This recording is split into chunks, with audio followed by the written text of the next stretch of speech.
പിന്നെ ചില ടോപ്പിക്സ് ആണ് നമ്മുടെ സമയം കളയുന്നതും പലർക്കും ഭയങ്കര ഡിഫിക്കൽട്ട് ആയിട്ട് തോന്നുന്നതും ഒക്കെ ആയിട്ടുള്ള ചില ചാപ്റ്റേഴ്സ്. അതിനെ വളരെ ഒരു എന്താ പറയുക സ്മാർട്ട് ആയിട്ട് തന്നെ ഹാൻഡിൽ ചെയ്യും. ഹായ്, വെൽക്കം ടു എൻട്രിയ. നമ്മുടെ SSCയുടെ ഈ വർഷത്തെ എക്സാംസ് ഒക്കെ തന്നെ ഇനി അങ്ങോട്ട് വരുന്ന മാസങ്ങളിൽ നടക്കാൻ പോവാണ്, നമുക്കറിയാം. അപ്പോൾ നമ്മുടെ നോട്ടിഫിക്കേഷൻസ് ഒക്കെ തന്നെ വെറൈറ്റി ലേറ്റ് ആയതുകൊണ്ട് തന്നെ നിങ്ങൾക്ക് കൂടുതൽ സമയം കിട്ടുവാണ് ഇവിടെ പ്രിപ്പയർ ചെയ്യാൻ വേണ്ടി. അപ്പോൾ നമുക്ക് ജസ്റ്റ് ഒരു എക്സാം മാത്രമല്ല, അതിന്റെ തൊട്ട് പുറകിരിക്കുന്ന എക്സാംസിന് നമുക്ക് കുറെ കൂടി സമയം കിട്ടുന്നുണ്ട്. ലൈക്ക് നമുക്ക് CGL മാത്രമല്ല, CS ആയാലും MTS ആയാലും GD ആയാലും CP ആയാലും ഒക്കെ തന്നെ നമുക്ക് ഇനി കുറെ കൂടി സമയം കിട്ടുവാണ് ഈ എക്സാംസിനൊക്കെ വേണ്ടി പ്രിപ്പയർ ചെയ്യാൻ വേണ്ടി.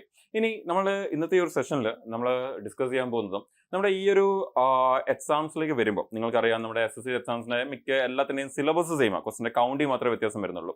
ആ സിലബസ് എടുത്തു കഴിഞ്ഞാൽ അതിലൊരു വളരെ മേജർ, ഏറ്റവും കൂടുതൽ ആൾക്കാർ പേടിക്കുന്ന ഒരു ടോപ്പിക്കാണ് മാത്സ് എന്ന് പറയുന്നത്. അപ്പൊ ആ ക്വാണ്ടിറ്റേറ്റീവ് ആപ്റ്റ്യൂഡ് എന്ന് പറയുന്ന ആ ഒരു ഏരിയ നമുക്ക് എങ്ങനെയാണ് ഫോക്കസ് ചെയ്യേണ്ടത്, എസ്പെഷ്യലി CGL ആയാലും CS ആയാലും തൊട്ട് പുറകെ വരായിരിക്കുന്ന ഇമ്പോർട്ടന്റ് ആയിട്ടുള്ള എക്സാംസ് ആയാലും ഒക്കെ തന്നെ എങ്ങനെയാണ് അതിന്റെ ഒരു അപ്രോച്ച് കൊണ്ടുപോകേണ്ടത്, പ്രിപ്പറേഷൻ ആയാലും ശരി, നമ്മുടെ എക്സാം സമയത്തുള്ള ആ ഒരു ടൈം മാനേജ്മെന്റ് ആയാലും ശരി, ഇതൊക്കെ എങ്ങനെയാണ് ഹാൻഡിൽ ചെയ്യേണ്ടത് എന്നുള്ളതാണ് നമ്മൾ ഇന്നത്തെ ഈ ഒരു സെഷനിൽ ഡിസ്കസ് ചെയ്യാൻ പോകുന്നത്. So mastering QA time management, എങ്ങനെ നമുക്ക് QAയുടെ ടൈം മാനേജ് ചെയ്യാം, പ്രിപ്പയർ ചെയ്യുന്ന സമയത്തായാലും ശരി, എക്സാം എഴുതുന്ന സമയത്തായാലും ശരി, നമുക്ക് ഇത് എങ്ങനെ മാനേജ് ചെയ്യാം, മോക്ക് ടെസ്റ്റുകൾ ചെയ്യുന്ന സമയത്തായാലും ശരി, എങ്ങനെ മാനേജ് ചെയ്യാം എന്നുള്ളതാണ് നമ്മൾ ഡിസ്കസ് ചെയ്യാൻ പോകുന്നത്. എങ്ങനെ നമുക്ക് ഏറ്റവും നല്ലപോലെ പെർഫോം ചെയ്യാം, എങ്ങനെ ഏറ്റവും നല്ലപോലെ സ്കോർ ചെയ്യാം എന്നുള്ളതാണ് നമ്മൾ നോക്കാൻ പോകുന്നത്. അപ്പൊ ആദ്യം തന്നെ നിങ്ങൾക്ക് എല്ലാവർക്കും അറിയാവുന്ന പോലെ തന്നെ നമ്മുടെ QAയുടെ സെഷന്റെ ആ ഒരു സെഷൻ നമ്മളൊന്ന് മനസ്സിലാക്കുകയാണെങ്കിൽ, എസ്പെഷ്യലി നമുക്ക് CGL വെച്ച് തന്നെ ഡിസ്കസ് ചെയ്യാം. SSC എക്സാംസ് എന്ന് പറയുമ്പോൾ നമുക്കറിയാം CGL ആണ് ഏറ്റവും പ്രൈം എക്സാം എന്ന് പറയുന്നത്. അപ്പൊ അതിലേക്ക് വരുമ്പോൾ നമുക്ക് 25 ക്വസ്റ്റൻസ് ആണ് ക്വാണ്ടിറ്റി ആപ്റ്റിറ്റ്യൂഡിൽ നിന്ന് ചോദിക്കുന്നത്, നിങ്ങൾക്ക് എല്ലാവർക്കും അറിയാം. ഇനി ആ 25 ക്വസ്റ്റൻസ് എടുത്തു കഴിഞ്ഞാൽ നമുക്ക് അത് ചെയ്യാനുള്ള ഒരു സമയം എക്സാം പോയിന്റ് ഓഫ് വ്യൂ നോക്കുകയാണെങ്കിൽ നമ്മൾ സാധാരണ പറയുന്ന ഒരു കാര്യം നിങ്ങൾക്ക് എല്ലാവർക്കും അറിയാം. ഇംഗ്ലീഷിനാണെങ്കിൽ നമ്മൾ ഏകദേശം ഒരു 10 to 15 മിനിറ്റ് എടുക്കും, റീസണിംഗ് ആണെങ്കിൽ നമ്മൾ ഏകദേശം ഒരു 15 മിനിറ്റ് എടുക്കും, GK ഒക്കെ ആണെങ്കിൽ നമ്മൾ ഒരു 5 to 10 മിനിറ്റും, പിന്നെ ബാക്കി വരുന്ന ഒരു 20ഓളം മിനിറ്റ് ആണ് നമ്മൾ നമ്മുടെ QAക്ക് വേണ്ടി മാറ്റിവെക്കുന്നത്. അപ്പോൾ ആ ഒരു 20 മിനിറ്റിലാണ് നമുക്ക് 25 ക്വസ്റ്റ്യൻ ചെയ്യേണ്ടത്. അപ്പൊ ആ ഒരു 20 മിനിറ്റിൽ 25 ക്വസ്റ്റ്യൻ ചെയ്യണം. ഓരോ ക്വസ്റ്റ്യനും 2 മാർക്കാണ്. അപ്പോൾ 50 മാർക്കാണ് വരുന്നത്. അപ്പൊ ആ 50 മാർക്ക് നമുക്ക് 20 മിനിറ്റ് കൊണ്ടാണ് നമുക്ക് എന്താ പറയുക എഴുതി എടുക്കേണ്ടത്. അപ്പൊ നമുക്ക് അവിടെ കിട്ടുന്ന ഒരു സമയം, ലൈക്ക് ഒരു പെർ ക്വസ്റ്റ്യൻ ആവറേജ് ടൈം നമുക്ക് നോക്കിക്കഴിഞ്ഞാൽ ഏകദേശം ഈ പറഞ്ഞ പോലെ ഒരു 20 മിനിറ്റ് കൊണ്ട് നമുക്ക് ഈ 25 ക്വസ്റ്റ്യൻ ചെയ്യണമെങ്കിൽ ഏകദേശം ഒരു 48 സെക്കൻഡ്സ് ആണ് നമുക്ക് അവിടെ കിട്ടുന്ന സമയം എന്ന് പറയുന്നത് ഓരോ ക്വസ്റ്റ്യനെ അപ്രോച്ച് ചെയ്യാൻ വേണ്ടി. അപ്പൊ അങ്ങനെയൊക്കെ വരുന്ന സമയത്ത് നമുക്ക് ആ ഒരു ടൈം മാനേജ്മെന്റ് വളരെ ഇമ്പോർട്ടന്റ് ആണെന്ന് പറഞ്ഞാൽ 48 സെക്കൻഡ് കൊണ്ട് വേണം ക്വസ്റ്റ്യൻ വായിക്കാൻ, ക്വസ്റ്റ്യൻ എടുക്കാൻ, ക്വസ്റ്റ്യൻ വായിക്കാൻ, ക്വസ്റ്റ്യൻ മനസ്സിലാക്കാൻ, ഫോർമുല ഇക്വേഷൻസ് എന്താണെന്ന് വെച്ചാൽ അത് എടുക്കാൻ വേണ്ടി, വാല്യൂ സബ്സ്റ്റിറ്റ്യൂട്ട് ചെയ്യാൻ വേണ്ടി, അത് സോൾവ് ചെയ്ത് ആൻസറിലേക്ക് എത്തിക്കാൻ വേണ്ടി, ഇങ്ങനെയൊക്കെയുള്ള കാര്യങ്ങളെല്ലാം ചെയ്യാൻ വേണ്ടി. നമുക്കറിയാം എല്ലാ ക്വസ്റ്റ്യനും ഒരേപോലെ 48 സെക്കൻഡ് കൊടുക്കാൻ ഒരിക്കലും നമുക്ക് പറ്റത്തില്ല. ചില ക്വസ്റ്റ്യൻസ് കാണും ചിലപ്പോൾ 48 സെക്കൻഡ് ആവശ്യം വരത്തില്ല. ചില ക്വസ്റ്റ്യൻസ് കാണും ഉറപ്പായിട്ട് നമുക്ക് മോർ ദാൻ 48 സെക്കൻഡ്സ് എടുക്കേണ്ടി വരും. ചില ക്വസ്റ്റ്യൻസ് ഈവൻ 2 മിനിറ്റ് വരെ എടുക്കാൻ സാധ്യതയുള്ള ക്വസ്റ്റ്യൻസ് പോലും നമുക്ക് വരാൻ സാധ്യതയുണ്ട്, അഡ്വാൻസ് മാത്സ് പോലത്തെ ക്വസ്റ്റ്യൻസ്. അപ്പോൾ എല്ലാ ക്വസ്റ്റ്യനും on an average 48 seconds per question ആണെങ്കിലും നമുക്ക് ഓൺ ആൻ ആവറേജ് ആംഗിളിൽ, പക്ഷേ എല്ലാ ക്വസ്റ്റ്യനും നമ്മൾ 48 സെക്കൻഡ്സ് അല്ല കൊടുക്കുന്നത്. അപ്പൊ എങ്ങനെയാണ് അതിനെ ഒന്ന് ഹാൻഡിൽ ചെയ്യേണ്ടി അല്ലെങ്കിൽ മാനേജ് ചെയ്യേണ്ടി എന്നുള്ളത് നമുക്കൊന്ന് മനസ്സിലാക്കാം. അപ്പോൾ നമ്മുടെ ഒരു ഗോൾ എന്ന് പറഞ്ഞാൽ 25-ൽ 25 നേടാൻ പറ്റും, പക്ഷെ നമുക്ക് അറ്റ്ലീസ്റ്റ് ഒരു 22+ നേടണം എന്നുള്ള ഒരു രീതിയിൽ അതിലും 100% അക്യുറസി മെയിൻറ്റെയിൻ ചെയ്തുകൊണ്ടായിരിക്കണം അത് നേടേണ്ടി എന്നൊരു രീതിയിലായിരിക്കണം നമ്മൾ അതിനെ അപ്രോച്ച് ചെയ്യേണ്ടത്. അപ്പോൾ ആദ്യം തന്നെ നമുക്ക് അതിന്റെ അപ്രോച്ചിലേക്ക് വരുമ്പം എങ്ങനെ നമുക്ക് ഈ ഒരു മാത്സിന്റെ ഏരിയ ശരിയാക്കാം എന്ന് ചോദിച്ചു കഴിഞ്ഞാൽ, ഫസ്റ്റ് ഓഫ് ഓൾ നിങ്ങൾക്ക് ബേസിക് ആയിട്ട് അറിഞ്ഞിരിക്കേണ്ട കുറച്ച് കാര്യങ്ങളുണ്ട്. ലൈക്ക് എന്തൊക്കെയാണ് നമുക്ക് എക്സാമിൽ ചോദിക്കുന്നത് എന്നുള്ളൊരു ക്ലാരിറ്റി ഉണ്ടായിരിക്കണം. ലൈക്ക് അതിലും ഓരോ ചാപ്റ്ററിലേക്ക് വരുമ്പോൾ അതിന്റെ കൺസെപ്റ്റിനെ കുറിച്ച് ഒരു ക്ലിയർ ക്ലാരിറ്റി ഉണ്ടായിരിക്കണം. ഒരു ടോപ്പിക്കിന്റെ എന്തൊക്കെ കൺസെപ്റ്റ് ഉണ്ട്, ലൈക്ക് അതിന്റെ സബ് ടോപ്പിക്സ് എന്തൊക്കെയുണ്ട്, എവിടെ നിന്നാണ് ഏറ്റവും കൂടുതൽ ക്വസ്റ്റൻസ് ചോദിക്കുന്നത്, ആ ചോദിക്കുന്ന ക്വസ്റ്റൻസിന്റെ ബേസ് കൺസെപ്റ്റ് എന്താണ് എന്നുള്ള കാര്യങ്ങൾ, അതിന് എന്തെങ്കിലും ഇക്വേഷൻസ് ഫോർമുലസ് ഒക്കെ ഉണ്ടെങ്കിൽ അതൊക്കെ എന്താണ് എന്നുള്ള ക്ലിയർ ഐഡിയ ഉണ്ടായിരിക്കണം. ലൈക്ക് ആ ഒരു അരിത്മെറ്റിക് ചാപ്റ്റേഴ്സ് ആയാലും ശരി, അഡ്വാൻസ് മാത്സ് ആയാലും ശരി, അതിന്റെ ബേസിക്സ് നമ്മൾ ഫസ്റ്റ് ഓഫ് ഓൾ മാസ്റ്റർ ചെയ്തിട്ടുണ്ടായിരിക്കണം. വളരെ ചെറിയ കാര്യങ്ങൾ ആദ്യം പഠിച്ചിട്ടുണ്ടായിരിക്കണം.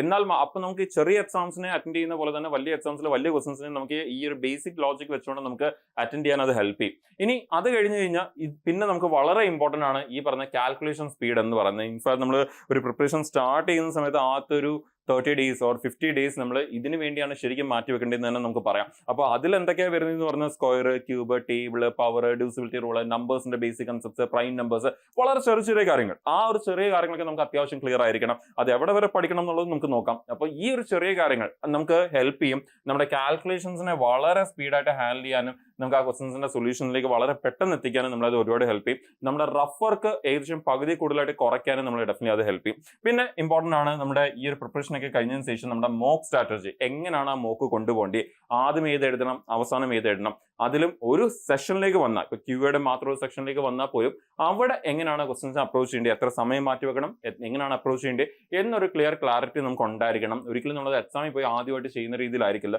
മോക്ക് ടെസ്റ്റുകൾ ചെയ്ത് നമ്മൾ ഓൾറെഡി അതിനെ പല തവണ നമുക്ക് പ്രാക്ടീസ് ചെയ്തിട്ടുണ്ടായിരിക്കണം. നമ്മളുടെ മൈൻഡിൽ ഒരു ഐഡിയ അല്ലെങ്കിൽ ഒരു അപ്രോച്ച് സ്റ്റൈൽ ഉണ്ടെങ്കിൽ ആ സ്റ്റൈലിനെ പലവട്ടം പ്രാക്ടീസ് ചെയ്തിട്ടായിരിക്കണം നമ്മൾ മോക്ക് ടെസ്റ്റ് ചെയ്ത് പലവട്ടം പ്രാക്ടീസ് ചെയ്തിട്ടായിരിക്കണം നമ്മൾ എക്സാമിലേക്ക് ചെല്ലേണ്ടത്. അപ്പോൾ ഈ ഒരു ബേസിക് ആയിട്ടുള്ള ഈ കാര്യങ്ങൾ നിങ്ങൾ ആദ്യം തന്നെ ഒരു പ്രിപ്പയർ ചെയ്യാൻ തുടങ്ങുന്ന കാൻഡിഡേറ്റ് ആണെങ്കിൽ ഫോക്കസിന്റെ ഒരു ഏരിയ ആണ് ഇതെന്ന് പറയുന്നത്. ഇന്ത്യയിലും നമ്മൾ നേരത്തെ പറഞ്ഞ പോലെ നമ്മുടെ ആ ഒരു കാൽക്കുലേഷൻ സ്പീഡ് അത് ഇംപ്രൂവ് ചെയ്യണമെങ്കിൽ നമുക്ക് ചെയ്യാൻ പറ്റുന്ന കാര്യം like must know short cuts എന്ന് വേണമെങ്കിൽ പറയാൻ പറ്റുന്ന വളരെ ഇമ്പോർട്ടന്റ് ആയിട്ടുള്ള ഒരു കാൽക്കുലേഷൻ സ്പീഡ് കൂട്ടാൻ വേണ്ടി നമുക്ക് ചെയ്യാൻ പറ്റുന്ന പഠിച്ചു വെക്കേണ്ട കുറച്ച് കാര്യങ്ങൾ ഞാൻ നേരത്തെ എടുത്തു പറഞ്ഞു. അത് കുറച്ചുകൂടി സ്പെസിഫിക് ആയിട്ട് പറയുവാണെങ്കിൽ നമുക്ക് 1 സ്ക്വയർ, നമുക്ക് ഇപ്പോഴത്തെ ഏറ്റവും ലേറ്റസ്റ്റ് ട്രെൻഡ് വെച്ച് പറയുകയാണെങ്കിൽ നമുക്ക് 1 തൊട്ട് 50 വരെയുള്ള സ്ക്വയർ എല്ലാം തന്നെ പഠിച്ചു വെക്കണം. നിങ്ങൾ അത് 60ലേക്ക് എക്സ്റ്റെൻഡ് ചെയ്താൽ വളരെ നല്ലതായിരിക്കും. 50 വരെ കവർ ചെയ്തതിന് ശേഷം, ബിക്കോസ് ഓരോ എക്സാംസിലും ഇത് ഇംപ്രൂവ് ആവുന്നുണ്ട്. അതുകൊണ്ട് തന്നെ ഓക്കെ, നമ്മളിപ്പോൾ കഴിഞ്ഞ എക്സാമിൽ നമുക്ക് ഓൾമോസ്റ്റ് 50 ഉള്ള സ്ക്വയർസ് വളരെ ഫ്രീക്വന്റ് ആയിട്ട് ചോദിച്ചിട്ടുണ്ടായതുകൊണ്ടായിരിക്കും നമ്മളിപ്പോൾ അത് 50 എന്ന് പറയുന്നത്. അടുത്ത വർഷം അത് ചിലപ്പോൾ അടുത്ത എക്സാമിൽ അത് 60 വരെ എക്സ്റ്റെൻഡ് ആവും. അപ്പോൾ ആ സമയത്ത് നമ്മൾ എക്സാമിന് ചെല്ലുന്ന സമയത്ത് തന്നെ അത് ഓൾറെഡി ചോദിച്ചിട്ടുണ്ടായിരിക്കും. അപ്പോൾ നമ്മൾ അതിനുശേഷം അത് പഠിക്കുന്നതിൽ കാര്യമില്ല. സോ 50 വരെ പഠിച്ചതിന് ശേഷം 60 വരെ എക്സ്റ്റെൻഡ് ചെയ്ത് വെക്കുക, വളരെ ഇമ്പോർട്ടന്റ് ആണ്. അഗൈൻ ക്യൂബിലേക്ക് വന്നു കഴിഞ്ഞാൽ അപ് ടു 25 നമുക്ക് അത്യാവശ്യം ക്യൂബ് ഒക്കെ നല്ലപോലെ അറിയണം. അതിനെയും 30 വരെ എക്സ്റ്റെൻഡ് ചെയ്ത് വെച്ചാൽ വളരെ നല്ലതായിരിക്കും. ദെൻ ഫ്രാക്ഷൻസ് നമുക്ക് 1/1, 1/2, 1/3 എന്നുള്ള ഫ്രാക്ഷൻസ് അപ് ടു 1/20. അതുപോലെ ഇമ്പോർട്ടൻറ്റ് സീരീസ് 1/7, 2/7, 3/7, 4/7, 1/8 അങ്ങനെയൊക്കെയുള്ള important series, important fractional value, കുറച്ച് റാൻഡം ഇമ്പോർട്ടൻറ്റ് ഫ്രാക്ഷണൽ വാല്യൂസും ഉണ്ട്. അതൊക്കെ നമുക്ക് നല്ല ക്ലിയർ ആയിട്ട് അറിഞ്ഞിരിക്കണം. അഗെയിൻ അതും ഒരു വളരെ ഇമ്പോർട്ടൻറ്റ് പോർഷൻ ആണ് നമുക്ക് എക്സാം പോയിന്റ് ഓഫ് വ്യൂലേക്ക് വരുമ്പോൾ. ആൻഡ് അഗെയിൻ ഏറ്റവും ഇമ്പോർട്ടൻറ്റ് ലൈക്ക് എനിക്ക് തോന്നുന്നു നമ്മുടെ റഫ് വർക്കിനെ ഏകദേശം പകുതി കൂടുതലായിട്ട് കുറയ്ക്കാൻ പറ്റുന്ന ഹെൽപ്പ് ചെയ്യുന്ന ഒരു കാര്യമാണ് നമ്മുടെ ടേബിൾ എന്ന് പറയുന്നത്. അപ്പോൾ അതിൽ നമ്മൾ സാധാരണ പണ്ട് സ്കൂൾ തൊട്ടേ 1 തൊട്ട് 20 വരെയുള്ള ടേബിളാണ് പഠിക്കുന്നത്. അപ്പോൾ ആ ടേബിളിനെ നമ്മളൊരു 20 വരെ പഠിച്ചതിന് ശേഷം പറ്റുവാണെങ്കിൽ 30 വരെ എക്സ്റ്റെൻഡ് ചെയ്ത് വെക്കുവാണെങ്കിൽ വളരെ നല്ലതായിരിക്കും. നമ്മുടെ കാൽക്കുലേഷൻസിൽ ഒരുപാട് സമയം നമുക്ക് സേവ് ചെയ്യാൻ പറ്റും. അതുപോലെ ടേബിൾ പഠിക്കുന്ന സമയത്തായാലും 1 തൊട്ട് 20 വരെയുള്ള ടേബിളെങ്കിലും നിങ്ങൾ എല്ലാ ടേബിളിനെയും 10 വരെ പഠിക്കുന്നതിന് പകരം 20 വരെ പഠിച്ചു വെച്ചാൽ നല്ലതായിരിക്കും. 1 to 20 വരെയുള്ള ടേബിളിനെ 20 വരെ പഠിക്കുക. 1 to 30 വരെ 21 to 30 വരെയുള്ള ടേബിളിനെ നമുക്ക് ആദ്യത്തെ 10 എണ്ണം പഠിച്ചു വെച്ചാലും അത്യാവശ്യം ഹാൻഡിൽ ചെയ്യാൻ പറ്റും. അപ്പോൾ ആ ഒരു രീതിയിലായിരിക്കണം നിങ്ങളുടെ ടേബിൾ കൊണ്ടുപോകേണ്ടത്. ഇത് കൂടാതെ തന്നെ ഞാൻ നേരത്തെ പറഞ്ഞ ചില കാര്യങ്ങളുണ്ട്. പവേഴ്സ് പഠിച്ചു വെക്കുന്നത് വളരെ നല്ലതായിരിക്കും. 2�6 എന്താ, 2�7 എന്താ എന്ന് ഞാൻ പെട്ടെന്ന് ചോദിക്കുമ്പോൾ അത് നിങ്ങളുടെ മൈൻഡിൽ വരണം, ഇതാണ് എന്നുള്ളത്. ആ രീതിയിലേക്ക് നിങ്ങൾ പഠിച്ചു. ഇപ്പോൾ 2�8 എന്താ, 5 നമുക്ക് അതെന്ന് പറയുന്നത് 256 ആണ്, അല്ലെങ്കിൽ 2�9 എന്താ 512 ആണ്, ലൈക്ക് 7�4 എന്താ 2401 ആണ്. ലൈക്ക് ഒരു വളരെ സ്മൂത്ത് ആയിട്ട് ആ നമ്പേഴ്സ് നമുക്ക് ഓർമ്മ വരണം. ആ രീതിയിൽ നമ്മൾ പവേഴ്സ് പഠിച്ചു വെച്ചാൽ അത് നമ്മളെ ഒരുപാട് ഹെൽപ്പ് ചെയ്യും ആൻസേഴ്സിലേക്ക് എത്തിക്കാൻ വേണ്ടി. അങ്ങനെ പിന്നെ ഇമ്പോർട്ടൻ്റ് ആണ് ഡിവിസിബിലിറ്റി റൂള്. പ്രൈം നമ്പേഴ്സ് 1 തൊട്ട് 100 വരെയുള്ള പ്രൈം നമ്പേഴ്സ് പഠിച്ചു വെക്കുക. ഇങ്ങനെയൊക്കെയുള്ള കാര്യങ്ങളൊക്കെ ചെയ്ത് കഴിഞ്ഞാൽ ഡെഫിനറ്റ്ലി നമ്മൾ അത് ഒരുപാട് ഹെൽപ്പ് ചെയ്യും. ഉറപ്പാണ് ഈ പറയുന്ന കാര്യങ്ങളിലെ പല കാര്യങ്ങളും പല ക്വസ്റ്റ്യൻസിൽ ഒരു പെർ ക്വസ്റ്റ്യൻ നമുക്കൊരു 10 സെക്കൻഡ് വെച്ചെങ്കിലും സേവ് ചെയ്യാൻ ഡെഫിനറ്റ്ലി നമ്മളത് ഹെൽപ്പ് ചെയ്യും. കാൽക്കുലേഷൻ ഇപ്പോൾ നമ്മളൊരു 17 × 7 വന്നു കഴിഞ്ഞാൽ നമ്മളത് മൾട്ടിപ്ലൈ ചെയ്ത് കണ്ടുപിടിക്കാൻ പോകുമ്പോൾ നമുക്ക് ഒരുപാട് സമയം പോയിക്കൊണ്ടിരിക്കുക. ആ സമയം നമുക്ക് അറിയാം, ആ ടേബിൾ അറിയാൻ നമുക്ക് മാർക്ക് ചെയ്തിട്ട് പോയാൽ മാത്രം മതി, ചെയ്തിട്ട് പോയാൽ മാത്രം മതി. അതൊക്കെ നമ്മൾ ഒരുപാട് ഹെൽപ്പ് ചെയ്യും എക്സാമിൽ ആൻസേഴ്സ് മാർക്ക് ചെയ്യാൻ വേണ്ടി. സോ ഈ ഒരു ചെറിയ കാര്യങ്ങൾ ഓക്കെ, അത് വളരെ യൂസ്ഫുൾ ആയിരിക്കും നിങ്ങളുടെ കാൽക്കുലേഷൻ പർപ്പസിന് വേണ്ടിയായാലും ശരി, ഓപ്ഷൻസിൽ നിന്ന് ആൻസേഴ്സ് എടുക്കാൻ വേണ്ടിയാലും ശരി, ഓപ്ഷൻസ് എലിമിനേറ്റ് ചെയ്യാനായാലും ശരി, അതിനൊക്കെ നിങ്ങൾ ഒരുപാട് ഹെൽപ്പ് ചെയ്യുന്ന ഒരു ഏരിയ ആണ് ഇതെന്ന് പറയുന്നത്. ഇനി നമുക്ക് എന്തൊക്കെ പഠിക്കണം, എന്തൊക്കെ ബേസിക്സ് അറിയണം എന്നുള്ളത് നമ്മൾ ഡിസ്കസ് ചെയ്തു. ഇനി അടുത്ത ഇമ്പോർട്ടൻ്റ് ആണ് ഇതിനെ എങ്ങനെ എക്സിക്യൂട്ട് ചെയ്യണം എക്സാം ഹോളിൽ എന്നുള്ളത് നമുക്ക് ഡിസ്കസ് ചെയ്യാം. അപ്പോൾ എങ്ങനെയാണ് എക്സാം ഹോളിൽ ഈ ഒരു സെക്ഷനെ അപ്രോച്ച് ചെയ്യേണ്ടേ എന്നുള്ളത്. അപ്പോൾ ഫസ്റ്റ് ഓഫ് ഓൾ നമ്മൾ നേരത്തെ പറഞ്ഞ പോലെ നമ്മുടെ ഈ ഒരു സിലബസും കാര്യങ്ങളൊക്കെ നല്ലപോലെ കവർ ചെയ്യണം, ബേസിക് കാൽക്കുലേഷൻസ് കവർ ചെയ്യണം, മോക്ക് ടെസ്റ്റ് ഒക്കെ ചെയ്ത് നല്ലപോലെ പ്രാക്ടീസ് ചെയ്തിട്ടുണ്ടായിരിക്കണം. എക്സാം ഹോളിലേക്ക് വരുമ്പോൾ എങ്ങനെ ഹാൻഡിൽ ചെയ്യേണ്ടതെന്ന് പറഞ്ഞു കഴിഞ്ഞാൽ നമുക്ക് 25 ക്വസ്റ്റ്യൻ കാണും. 25 ക്വസ്റ്റിന് 1, 2, 3, 4 എന്നൊരു പ്രോപ്പർ ഓർഡറിൽ എല്ലാം ചെയ്ത് തന്നെ നമ്മളോട് കണ്ടിന്യൂ ചെയ്യണമെന്ന് നിർബന്ധമില്ല. ഫസ്റ്റ് ക്വസ്റ്റൻ എടുക്കുക. വളരെ പെട്ടെന്ന് ആൻസർ കിട്ടാൻ പറ്റുന്ന ഒരു ക്വസ്റ്റൻ ആണ് നിങ്ങൾക്ക് മനസ്സിലാക്കി കഴിഞ്ഞാൽ ക്വസ്റ്റൻ നമുക്ക് പെട്ടെന്ന് കാര്യങ്ങൾ മനസ്സിലാക്കാൻ പറ്റും. വായിച്ചൊന്ന് എടുത്തു കഴിഞ്ഞാൽ പെട്ടെന്ന് വായിച്ച് മനസ്സിലാക്കാൻ നമുക്ക് പെട്ടെന്ന് ചെയ്യാൻ പറ്റും. 30 സെക്കൻഡ്സിനകത്ത് ചെയ്യാൻ പറ്റും എന്ന് നമുക്ക് മനസ്സിലാവുന്ന ഒരു ക്വസ്റ്റൻ ആണെങ്കിൽ അതിനെ അപ്പം തന്നെ ചെയ്തങ്ങ് തീർക്കാൻ നോക്കുക. അങ്ങനെ വളരെ പെട്ടെന്ന് 1 to 25 വരെയുള്ള അല്ലെങ്കിൽ 25 ആ ക്വസ്റ്റൻസിനെ വളരെ പെട്ടെന്ന് കവർ ചെയ്ത് പോകാൻ നോക്കുക. അപ്പം അങ്ങനെ വളരെ പെട്ടെന്ന് കവർ ചെയ്ത് പോകുന്ന സമയത്ത് നമുക്ക് കിട്ടുന്ന അഡ്വാൻറ്റേജ് എന്ന് പറഞ്ഞാൽ ഉറപ്പാണ് ആ 25 ക്വസ്റ്റ്യൻ ഡിഫിക്കൽട്ട് ആയിരിക്കത്തില്ല. ആ 25 ക്വസ്റ്റ്യനിൽ ഏറ്റവും മിനിമം പിടിച്ചാൽ പോലും ഒരു 10 തൊട്ട് 15 ക്വസ്റ്റ്യൻ അല്ലെങ്കിൽ പോട്ടെ ഒരു 10 ക്വസ്റ്റ്യൻ എങ്കിലും അത്യാവശ്യം 30 സെക്കൻഡ്സിന് അടിയിൽ വെച്ച് തന്നെ നമുക്ക് ചെയ്യാൻ പറ്റുന്ന ക്വസ്റ്റ്യൻസ് ആയിരിക്കും. ആൻഡ് അത് നമ്മൾ വളരെ പെട്ടെന്ന് കവർ ചെയ്ത് കഴിഞ്ഞ് കഴിഞ്ഞാൽ നമുക്ക് കുറച്ചുകൂടി ഒരു കോൺഫിഡൻസ് വരും ബാക്കി ഏരിയ അപ്രോച്ച് ചെയ്യാൻ വേണ്ടി.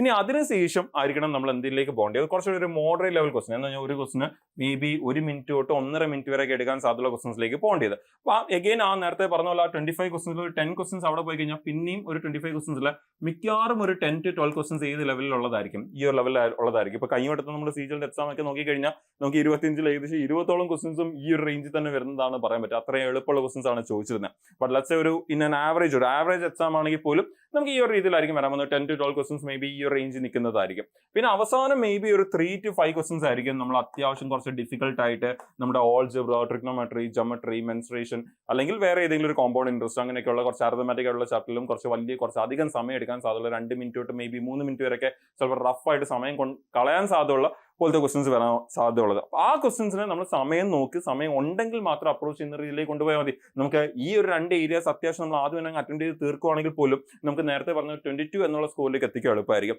പിന്നെ അവസാനം വരുന്ന ഈ ഒരു ഭയങ്കര സമയം എടുക്കുന്ന ക്വസ്റ്റൻസ് നമുക്ക് എന്ത് ചെയ്യാം, വേണമെങ്കിൽ ഇഗ്നോർ ചെയ്യാം. സമയം ഉണ്ടെങ്കിൽ നമുക്ക് ചെയ്യാൻ നോക്കാം, അല്ലെങ്കിൽ എത്രത്തോളം സമയമുണ്ടോ അത്രയും ക്വസ്റ്റൻസ് എങ്കിലും ചെയ്യാൻ നോക്കാം. അപ്പൊ ആ ഒരു രീതിയിൽ അപ്രോച്ച് ചെയ്യാൻ പറ്റും. അപ്പം ക്വസ്റ്റൻസിനെ 1, 2, 3, 4 എന്ന് അപ്രോച്ച് ചെയ്യുന്നതിന് പകരം 1 നോക്കി പെട്ടെന്ന് ആൻസർ എടുക്കാൻ പറ്റുന്ന ക്വസ്റ്റൻ ആണ്, പെട്ടെന്ന് ആൻസർ മാർക്ക് ചെയ്യുക. രണ്ടാമത്തെ ക്വസ്റ്റൻ എടുക്കുക. നിങ്ങൾക്ക് അവിടെ ഓൾജിബ്ര ഒരു വലിയ ഡിഫിക്കൽട്ട് ക്വസ്റ്റൻ ആണ് കാണുന്നത്, അല്ലെങ്കിൽ ഓൾജിബ്ര ഒരു ക്വസ്റ്റൻ കണ്ടപ്പോൾ മനസ്സിലായി കുറച്ച് സമയം എടുക്കും, സ്കിപ്പ് ചെയ്ത് പോവുക, അടുത്ത ക്വസ്റ്റനിലേക്ക് പോവാം. സോ അങ്ങനെ ഒരു രീതിയിൽ ആ ക്വസ്റ്റൻസിന് ഒരു 3 ആയിട്ട് കാറ്റഗറൈസ് ചെയ്ത് പോവുകയാണെങ്കിൽ കുറച്ചുകൂടി ഈസി ആയിട്ടും കുറച്ചുകൂടി ടൈം സേവ് ചെയ്തുകൊണ്ട് നമുക്ക് എന്ത് ചെയ്യാൻ പറ്റും, ആ ഒരു ഏരിയ കവർ ചെയ്ത് പോകാൻ പറ്റും. ഇനി അഗെയിൻ വളരെ ഇമ്പോർട്ടന്റ് ആണ് ഇപ്പൊ ഈ പറഞ്ഞ കാര്യം തന്നെ, നമ്മുടെ സ്കിപ്പ് ചെയ്യുന്നത് അല്ലെങ്കിൽ എലിമിനേറ്റ് ചെയ്യുന്ന ആ ഒരു സ്കിൽ അല്ലെങ്കിൽ അതൊരു ആർട്ടാണ്, അത് വളരെ ഇമ്പോർട്ടന്റ് ആണ്. അപ്പൊ നേരത്തെ പറഞ്ഞ ക്വസ്റ്റ്യൻ വായിച്ചിട്ടാണ് നമ്മൾ പെട്ടെന്ന് ആ കാര്യം മനസ്സിലാക്കുന്നത്. നമുക്കൊരു ക്വസ്റ്റ്യൻ അത്യാവശ്യം കണ്ടാൽ തന്നെ മനസ്സിലാവും ഒരു 5 to 10 സെക്കൻഡിൽ ആ ക്വസ്റ്റ്യൻ എങ്ങനെയുള്ള ഒരു ക്വസ്റ്റ്യൻ ആണ് എന്നുള്ളത് മനസ്സിലാവും. നിങ്ങൾ പഠിച്ചിട്ടുള്ളതാണോ, നിങ്ങൾക്ക് അതിന്റെ ഫോർമുല അറിയാവുന്നതാണോ, നിങ്ങൾ വളരെ ഫ്രീക്വന്റ് ആയിട്ട് ചെയ്തിട്ടുള്ള ഒരു ക്വസ്റ്റ്യൻ ആണോ, അതോ വലുതായിട്ട് കണ്ടിട്ടില്ലാത്തതോ, അല്ലെങ്കിൽ കണ്ടിട്ടുണ്ട് പക്ഷേ എനിക്കത് പാടാന്ന് ഓൾറെഡി മോക്ക് ടെസ്റ്റ് ഒക്കെ ചെയ്ത് എനിക്ക് പ്രാക്ടീസ് ഉണ്ട്, ഈ ക്വസ്റ്റ്യൻ എപ്പോൾ വന്നാലും എനിക്ക് ഒരുപാട് സമയം എടുക്കാറുണ്ട്, അങ്ങനെയുള്ള ഒരു ക്വസ്റ്റ്യൻ ആണോ എന്ന് നിങ്ങൾ കാണുമ്പോൾ തന്നെ മനസ്സിലാവും, അത്യാവശ്യം മോക്ക് ടെസ്റ്റ് പ്രാക്ടീസ് ചെയ്തിട്ടുള്ള ഒരാൾക്ക്. അപ്പൊ അങ്ങനെയുള്ള ക്വസ്റ്റൻ ആണെങ്കിൽ ഡെഫിനറ്റ്ലി നമ്മൾ എന്ത് ചെയ്യാൻ പഠിക്കുക, അത് സ്കിപ്പ് ചെയ്യാൻ പഠിക്കുക. ഓക്കെ, അതും വളരെ പെട്ടെന്ന് തന്നെ കുറച്ച് നേരം ട്രൈ ചെയ്തിട്ട് സ്കിപ്പ് ചെയ്യുകയല്ല ചെയ്യേണ്ടി, അപ്പം തന്നെ ഡിസിഷൻ എടുക്കണം. ദാറ്റ് ഓക്കെ, ഇത് നമുക്ക് പിന്നത്തേക്ക് മാറ്റി വെക്കാം, ചെയ്യേണ്ട എന്നുള്ളതല്ല, പിന്നത്തേക്ക് മാറ്റി വെക്കാം എന്നുള്ള രീതിയിലായിരിക്കണം ആ ഡിസിഷൻ എടുക്കേണ്ടത്. അങ്ങനെ ഉള്ള കോംപ്ലക്സ് ക്വസ്റ്റൻസിനെ നമ്മൾ മാറ്റി വെക്കുക എന്നുള്ളത് വളരെ ഇമ്പോർട്ടൻ്റ് ആണ്. കാൽക്കുലേഷൻ ഒരുപാട് സമയം എടുക്കാൻ സാധ്യതയുള്ളത്, കോംപ്ലക്സ് ആയിട്ടുള്ള ക്വസ്റ്റ്യൻ, കുറച്ച് വലിയ ഇക്വേഷൻ വരുന്ന ക്വസ്റ്റ്യൻ, ഒരുപാട് ലെന്തി ആയിട്ടുള്ള ക്വസ്റ്റ്യൻ, അങ്ങനെയൊക്കെയുള്ള ക്വസ്റ്റൻസ് ഒക്കെ വരുന്ന സമയത്ത് നമ്മൾ ആ സമയം മാറ്റി വെക്കുക എന്നുള്ളത്, ആ ക്വസ്റ്റിനെ മാറ്റി വെക്കുക അവസാനത്തേക്ക് എന്നുള്ളത് വളരെ ഇമ്പോർട്ടൻ്റ് ആണ്. അപ്പോൾ അങ്ങനെയൊക്കെ ചെയ്താൽ മാത്രമേ നമുക്ക് ഈ പറയുന്ന 18 തൊട്ട് 20 മിനിറ്റിൻ്റെ അകത്ത് നമുക്ക് ആ 25 ക്വസ്റ്റൻസ് നല്ലപോലെ കവർ ചെയ്യാൻ, അറ്റ്ലീസ്റ്റ് എല്ലാ ക്വസ്റ്റൻസും ഒന്ന് കാണാനും, നമ്മൾ നേരത്തെ പറഞ്ഞ പോലെ അത്യാവശ്യം ഒരു 22ഓളം ക്വസ്റ്റൻസിനെ അക്യുറസി മെയിൻറ്റെയിൻ ചെയ്തുകൊണ്ട് തന്നെ അറ്റംപ്റ്റ് ചെയ്യാനും, മേ ബി സമയം ഇല്ലാത്തതുകൊണ്ടോ അല്ലെങ്കിൽ അറിയാത്തതുകൊണ്ടോ 2-3 ക്വസ്റ്റ്യൻ തെറ്റിക്കാതെ വിട്ടുകളയാനും ഒക്കെ നമുക്ക് സാധിക്കത്തുള്ളൂ. പക്ഷെ ഈ പറഞ്ഞ പോലെ നമുക്കത് സ്കിപ്പ് ചെയ്യാൻ നമുക്ക് ആ ക്വസ്റ്റ്യൻ മനസ്സിലായിട്ടുണ്ടായിരിക്കണം, നമ്മൾ അത് കവർ ചെയ്തിട്ടുണ്ടായിരിക്കും, എന്നാൽ മാത്രമേ നമുക്ക് മനസ്സിലാക്കാൻ പറ്റത്തുള്ളൂ.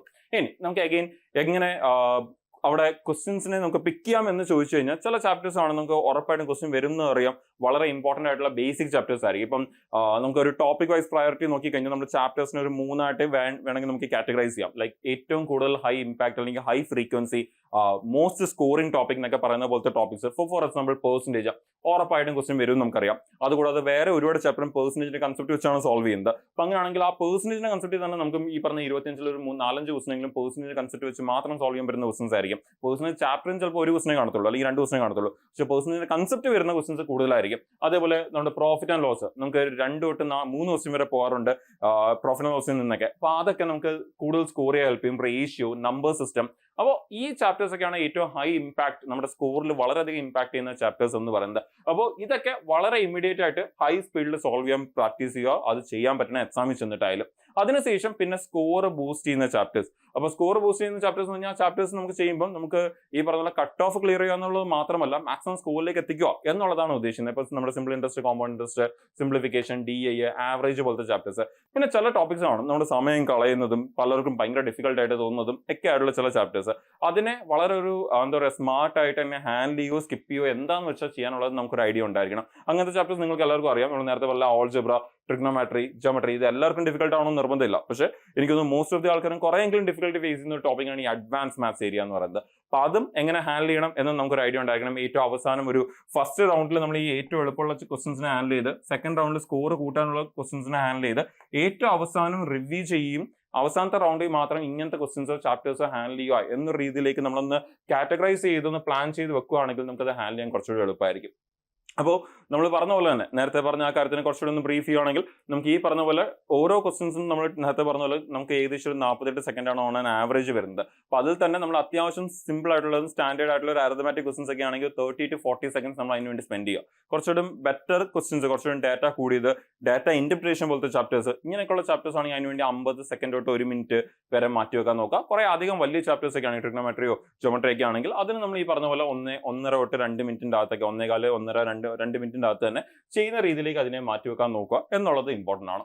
ഇനി നമുക്ക് ഈ പറഞ്ഞ രീതിയിലേക്കൊക്കെ ഇത് എത്തിക്കണമെങ്കിൽ നമ്മൾ തുടക്കത്തിൽ പറഞ്ഞ പോലെ അത്യാവശ്യം നല്ലൊരു പ്രാക്ടീസ് ഉണ്ടായിരിക്കണം. മോക്ക് ടെസ്റ്റിന്റെ ആയാലും ശരി, സെക്ഷണൽ മോക്ക് ടെസ്റ്റ് ആയാലും ശരി, ടോപ്പിക് വൈസ് ടെസ്റ്റ് ആയാലും ശരി. അപ്പോൾ ആ ഒരു പ്രാക്ടീസ് ഡെയിലി ബേസിസിൽ കൊണ്ടുപോകുക എന്നുള്ളത് വളരെ ഇമ്പോർട്ടന്റ് ആണ്. അപ്പോൾ നിങ്ങളുടെ ഡെയിലി സ്റ്റഡി പ്ലാനിലേക്ക് എന്ത് ഇൻക്ലൂഡ് ചെയ്യുക, ഈ പറയുന്ന കാര്യങ്ങൾ, നമ്മുടെ ഈ ചാപ്റ്റേഴ്സ് ഇംപ്രൂവ് ചെയ്യുന്നതായാലും ശരി, കാൽക്കുലേഷൻ ഇംപ്രൂവ് ചെയ്യുന്നതായാലും ശരി, ഈ കാര്യങ്ങൾ നമ്മൾ ഇൻക്ലൂഡ് ചെയ്യും. അപ്പം എപ്പോഴും നമ്മൾ പഠിക്കാതിരിക്കുന്ന സമയത്ത് ആദ്യത്തെ ഒരു 30 മിനിറ്റ് ഒക്കെ വേണമെങ്കിൽ നമുക്ക് എന്തിനു വേണ്ടി മാറ്റി വെക്കാം, നമ്മുടെ കാൽക്കുലേഷൻസിനെ ഫാസ്റ്റ് ആക്കാൻ വേണ്ടിയുള്ള പ്രാക്ടീസിന് വേണ്ടിയും റിവിഷൻ, നമ്മുടെ കോർ ആയിട്ടുള്ള ഇമ്പോർട്ടന്റ് ഫോർമുലാസും നേരത്തെ പറഞ്ഞ കുറെ കാര്യങ്ങളുടെയൊക്കെ റിവിഷന് വേണ്ടിയൊക്കെ നമുക്ക് മാറ്റിവെക്കാം.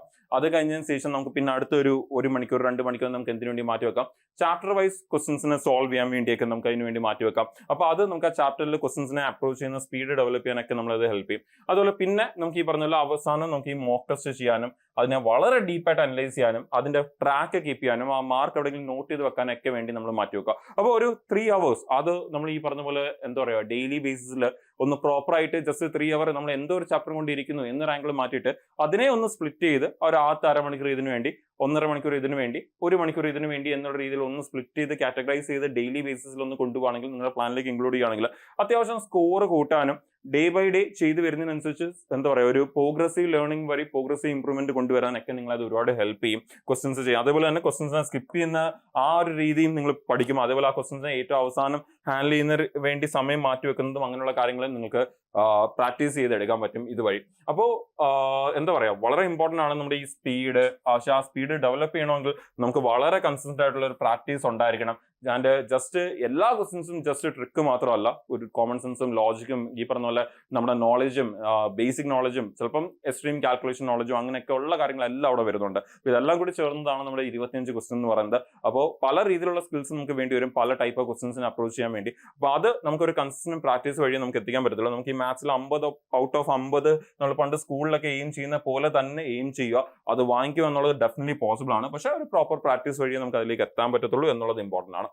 അപ്പോൾ ഈ പറഞ്ഞ കാര്യങ്ങളൊക്കെ മൈൻഡിൽ വെച്ചുകൊണ്ടായിരിക്കണം നിങ്ങളുടെ പ്രിപ്പറേഷൻസ് നിങ്ങൾ മുമ്പോട്ട് കൊണ്ടുപോകേണ്ടത്. നമുക്ക് ഇനി ഒരുപാട് എക്സാംസ് വരായിരിക്കുവാണ്. SSCയുടെ എക്സാംസ് മൊത്തം നമുക്ക് ബാക്കിയുണ്ട്. അതുപോലെ ബാങ്ക് നോക്കുന്നവരൊക്കെ ചിലപ്പം കാണും, അവരും ബാങ്കേഴ്സിന്റെ കൂടെ തന്നെ ബാങ്ക് നോക്കുന്നവർ, അവർക്കായാലും നമുക്ക് ബാങ്കിങ് എക്സാംസ് ഒക്കെ തന്നെ ഓഗസ്റ്റ് തൊട്ട് ഇനി അങ്ങോട്ട് വരാൻ ഇരിക്കുകയാണ്.